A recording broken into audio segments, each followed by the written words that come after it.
You may not have noticed it before, but then suddenly, out of nowhere, you start seeing random people using hand gestures, hand signals, little movements that feel intentional.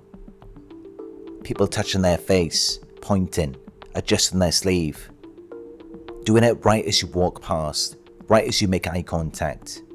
And it feels strange, it feels personal. It feels like it means something, even if you can't explain what. And that's the part that creates confusion. That's the part that leaves you searching for answers. Because the truth is, Gangstalkers use their hands because their hands are always available. It requires no preparation, no tools, no effort, just a movement, just a signal, just enough to disturb you without being obvious enough to prove. And understanding this already gives you back a sense of control, because the moment you recognize the tactic, it loses its mystery. But let's go deeper. Let's break down the psychology behind it.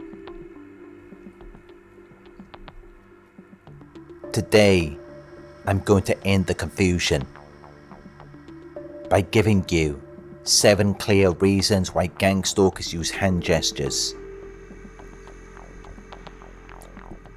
Let's get into it.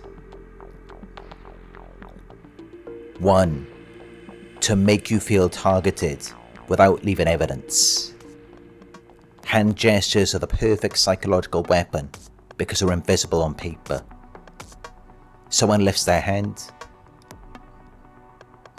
Someone taps their shoulder. Someone points in a direction. You can't prove intent. You can't walk up to them and say, "Why did you move your hand?" It traps you in a position where the behaviour affects you, but you can't expose it. You can't report it. You can't fully explain to anyone who isn't experiencing it. That's the design. Low effort for them, high impact for you. It's meant to create that subtle, lingering feeling that you're being targeted, but with no evidence you can point to. And that's how they attack your peace.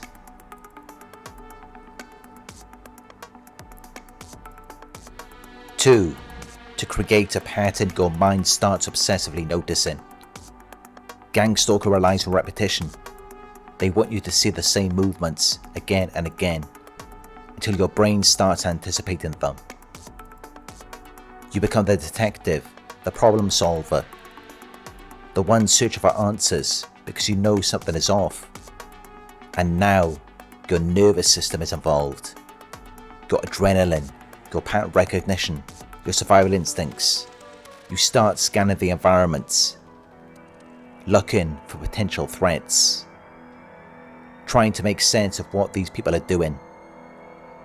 Congratulations, you've now been sensitized. It's not the gesture that traps you. It's the pattern your mind begins to track. And that's how they get your power. When you look for them, your energy flows to them. 3. To trigger hypervigilance, so you doubt your own perception.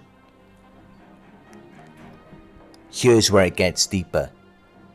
The more they do it, the more paranoid you become. You start seeing it everywhere, even from people who aren't involved. That's not crazy. That's conditioning. Your nervous system is on edge. You're in a heightened state. Your brain is trying to protect you. But the lines between real and imagined start to blur. And here's the dangerous part. When something real happens, you might dismiss it. You might tell yourself, maybe I imagined it. And they notice that. They can tell when you're doubting yourself, when your confidence is cracked. That's when they escalate, because their goal is to break your certainty and replace it with confusion.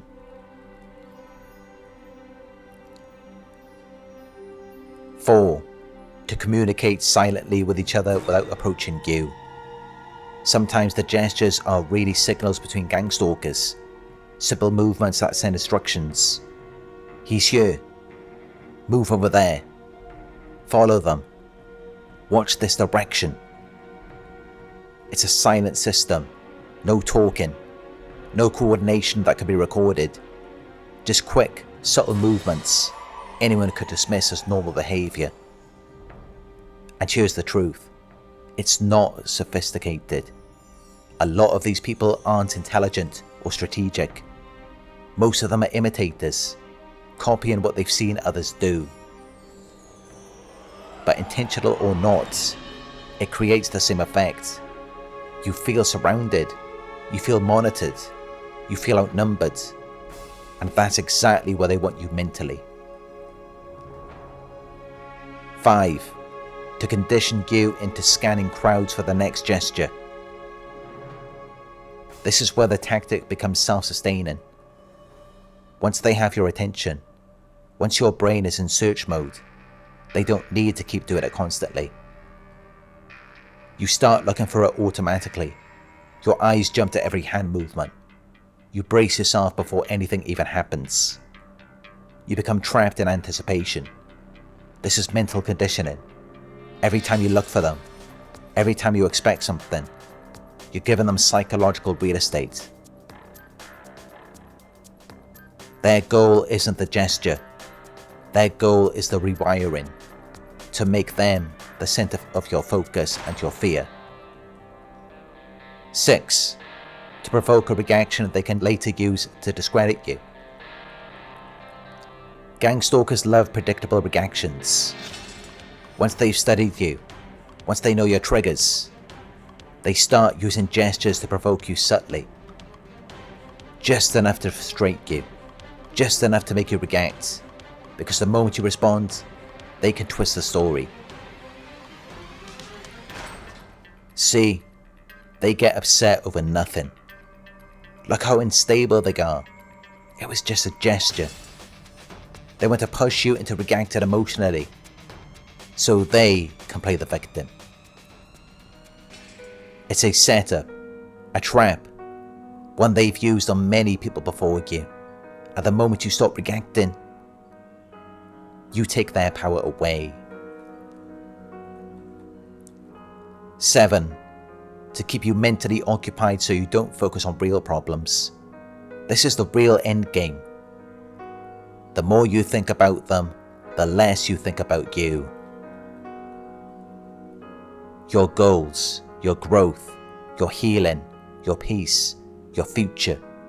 They want to drain your emotional bandwidth, to keep your mind entangled in confusion, to make you feel watched, so you censor yourself. When you feel observed, you stop laughing, you stop smiling, you stop being spontaneous and free. You become stiff, guarded, robotic. That's the goal, to disconnect you from the most powerful version of yourself. Because when you lose you, they win. So this is why gangstalkers use hand gestures. Be aware of the tactic, but don't let it rule your reality. Awareness is protection, but obsession is imprisonment. You're not going to get closure from people who lack self-awareness.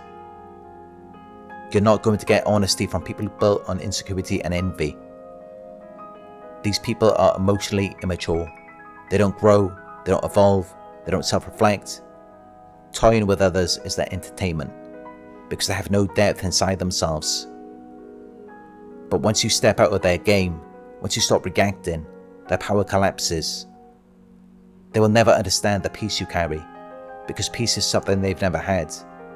And that's why they target you, because you're stable, you're grounded, you're connected to yourself in a way they cannot comprehend. They try to confuse you, because they cannot control themselves.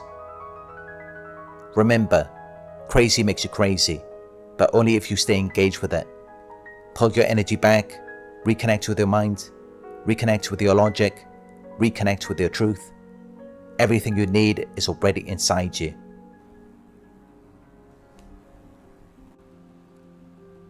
If you want deeper clarity or one-on-one guidance, my coaching is open at narcsurvivor.co.uk. behaviour.co.uk. If you'd like to support the channel, you could donate at paypal.me/Narc Survivor. Don't forget to like, comment, share and subscribe, and click all notifications so you never miss a new video. Your awareness is your armor. Your peace is your rebellion. Your power returns the moment you return to yourself. You are stronger than the confusion they try to create.